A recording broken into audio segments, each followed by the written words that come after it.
Hello, long time no see. I know, my bad. It's been a lot going on. I am going to talk to you today, and I'm going to talk to you about some deep stuff, but I'm doing it for many reasons.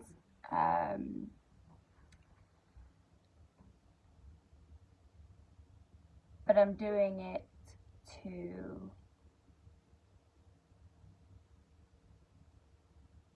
put it out there. And you might notice that I'm pondering a little bit as I'm talking, and that would be because I didn't know that I was going to do this until literally right now. And I'm trying to work out where to start. And what I'm going to talk about is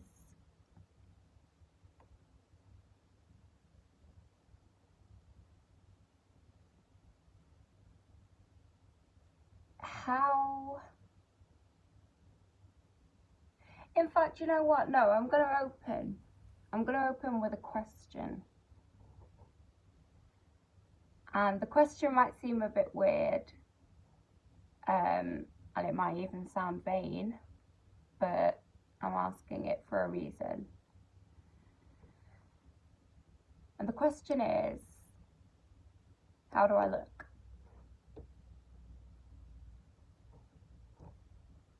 Do I look happy? Do I look healthy? Do I look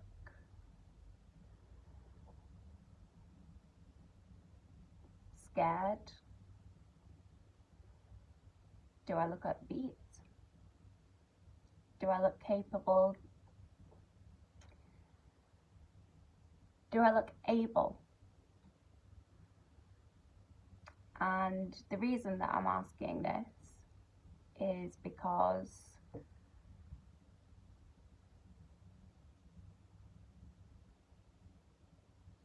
a lot of people out there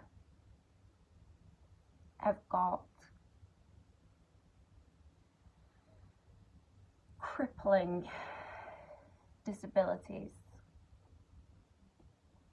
that just can't be seen. And because those things can't be seen, we become invisible and we get judged. The question about how do I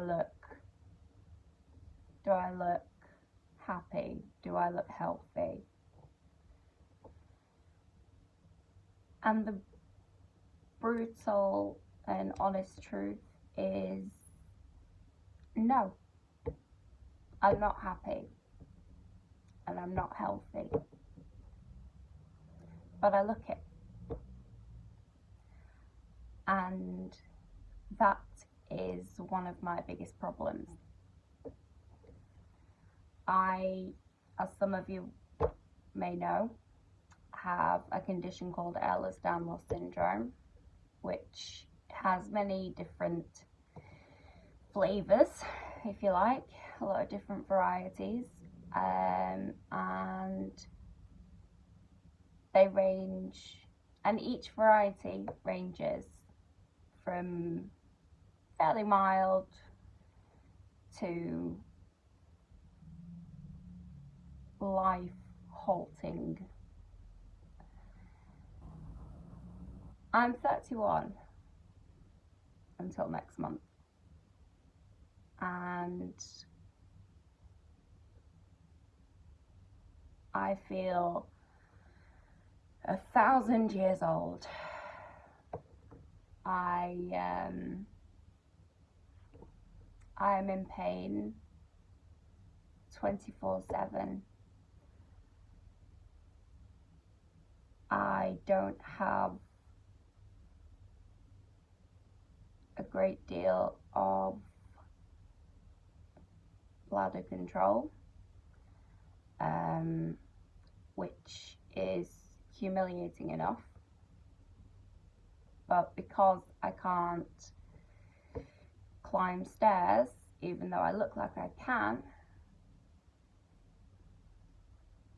for those two reasons, I have to use accessible bathrooms.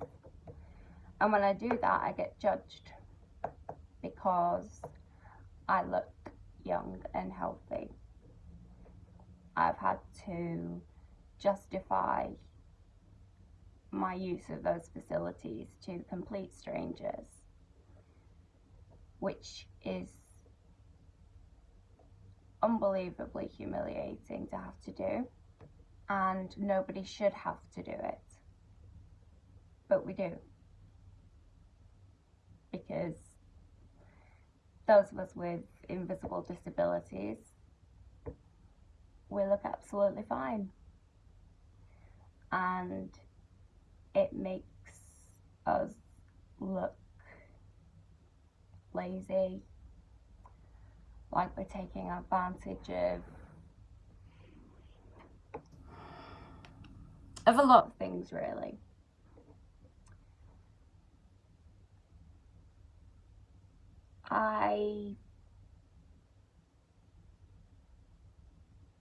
As I've said, don't have much control over a lot of, well, most of my body, really. I'm kind of, I always think of it as, you know, those skeletons that you see in, like, med schools and lecture halls and stuff. I sort of compare myself to one of those, because if you're walking along with me, which would take long enough anyway, there's a very good chance that when you look around, I'll just be a pile of bones on the floor next to you. And I try and find the humour in it as much as I can, but there are times when it's publicly mortifying if I can't reach a bathroom, or if I've decided to try and get to a shop that's a little bit further down a street and I get halfway down and I can't make it, and there's no one around who knows me to help me, and the people who are around look at me and they see a young person who's standing on a street corner, stressed,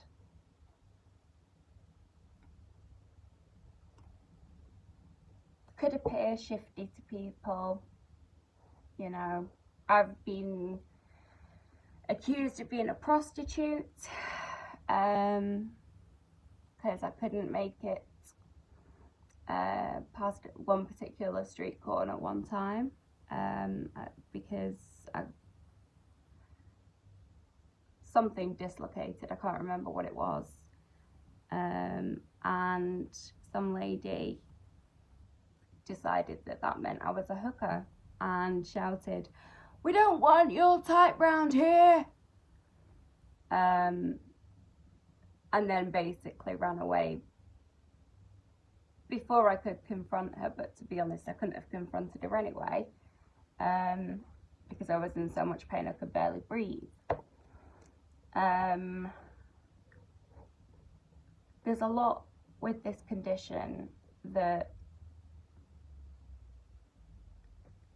can be funny if you choose to find the humour in it, because sometimes you've got to.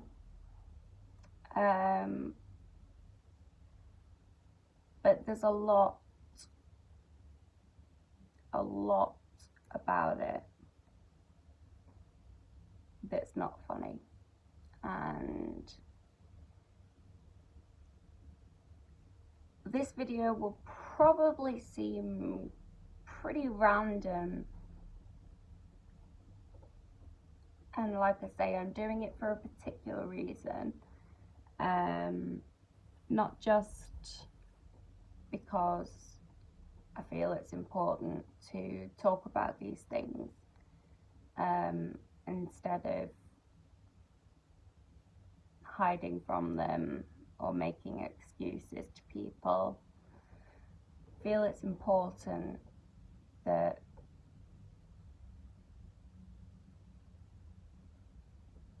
people out there don't judge based on appearances, because you don't know what that person's reasons are, what the hell they're going through.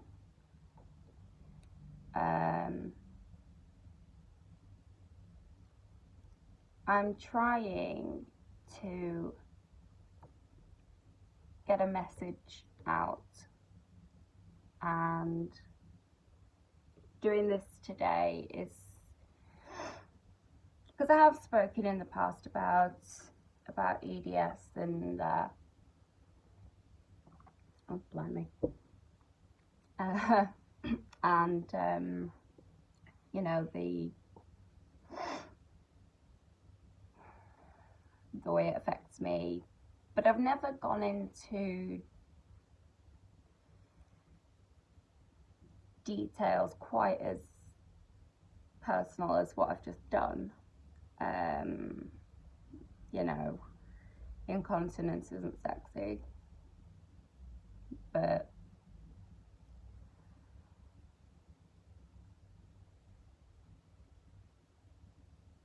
before you look at someone and make a decision about their life and how they live and how they feel,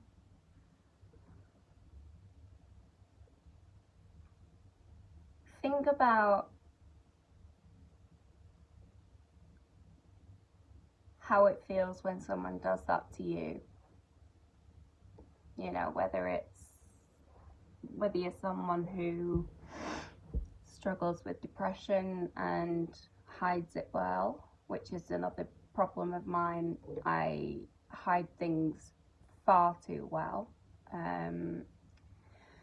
I'll never forget, actually, just going off track a little bit, I used to go to an acting school called the After, and I was having what I call a black day, which is a day when all I want to do is die, and not in a, you know, oh, poor me, I'm fed up kind of way, in a real looking around at buildings to see which would be the most effective gravity wise kind of way. And I remember I somehow got myself on the train to get, because it was in Leeds and I live about 15 miles outside. And I remember sitting on the train the whole way there, listening to, as you do, really, really, really depressing music. Because that's not just me. I know that that's what a lot of people do when they feel like that. And it can seem self-indulgent, but, and maybe it is to an extent, I don't know. But I was on the train listening to this music and I was thinking, how the hell am I going to hide this? I could feel, I had this pit, this what a friend of mine who died a few years ago, we called it the churning pit, and it is like this,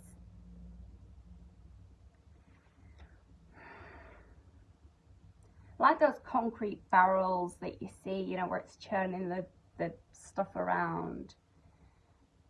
It's like that, except all the stuff that's being churned is just negative thoughts and am I going to be alive tomorrow? Do I want to be alive tomorrow? Do I want to be alive right now? And I thought to myself, how the actual fuck am I going to hide this? Because I'm a master of hiding what's going on. And this was one occasion that I never forgot, because I got off the train and made the walk. This was back in the days when I could walk properly, and made the walk to the school. And I was going through the corridors. The pit was churning. I was trying to hold it together, and I was thinking, as soon as they look at me, they are going to know. And I got to the room where everyone was, and I thought, oh God, this is impossible. They're going to know. And then I shocked myself. I opened the door, and instantly all the masks just flew onto my face, and I went, hi, and everyone was like, hi, how are you? I'm really good, how are you? Oh yeah, what have you been doing this week? All that. And as I was talking, I was thinking, what just happened? How did I do that? How, like, what I was feeling was so intense. And I really, really shocked myself. And at the time, I remember thinking, apart from wow, and not in a good way, but I remember thinking, well, you know, at least they didn't know. But looking back, I wish they had have known, because I needed help. And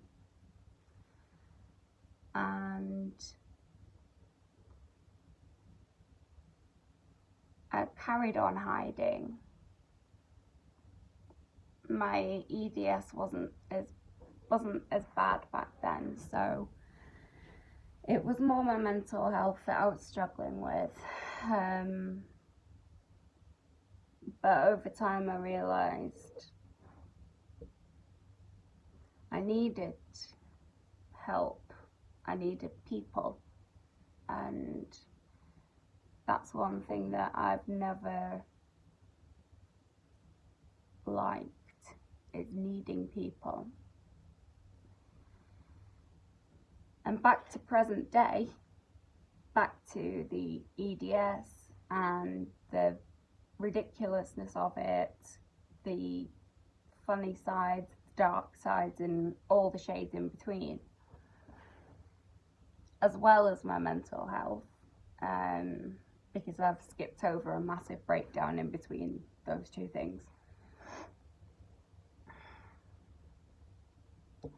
I feel like if I'd have spoken out to the right people, because some of the people Can think of a couple in particular, but wouldn't have given a damn and probably would have used it, you know, as an opportunity for themselves. But I would probably not feel as alone as I feel now.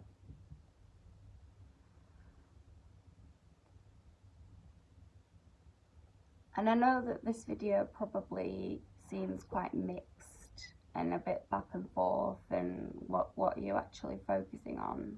Well, I'm focusing on all of it. The humiliating side of EDS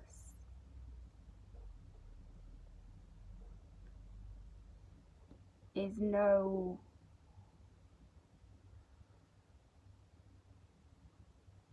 I wouldn't say it's no more powerful than the humorous side, but I would certainly say that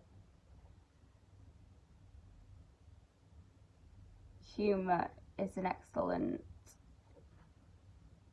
treatment for anything, really. And so when I look back on the prostitute incident, yeah, it still makes me angry. But it also was quite fun.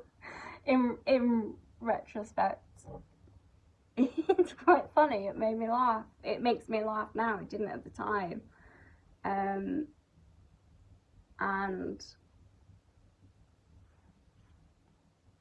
having to explain myself to strangers when I need to use accessible loos.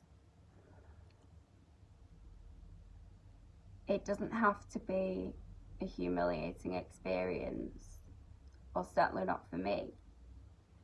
It's the other person who should feel humiliated. The person questioning someone who's using a disabled. I think we've become scared of the word disabled and disability, and I don't think we should be. Which is why one of the questions was, do I look able? I'm not able. I'm not able to make it to the end of the streets. I'm not able to hold my bladder. I'm not able to do very much at all, really. But I am able to laugh, and I am able to help other people. So that's what I'm choosing to do. I'm choosing to use my pain to alleviate others. And that doesn't make me noble, doesn't make me special, it doesn't make me anything other than human, because that's what we should be doing. We shouldn't be judging someone for taking a particular action that we feel above, you know.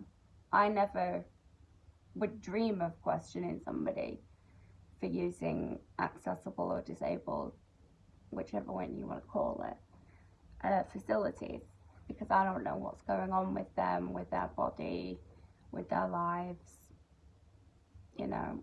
I don't know, so I don't ask. If someone looks like they need help, I will ask them if they need help. And if anyone needs anything and I'm able to do it, then I will, and I do, and I'll continue to do that. The point of this video is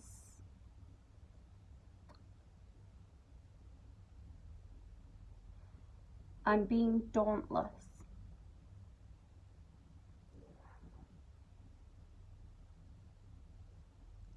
Which probably sounds cryptic.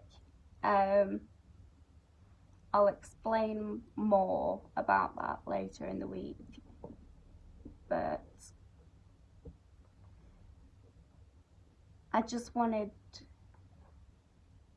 to ask those questions and to answer them, and to use a very old aphorism: don't judge a book by its cover, because the cover could look absolutely pristine, but the pages could be a complete mess, and you just don't know. I'll explain more later in the week. Love you guys.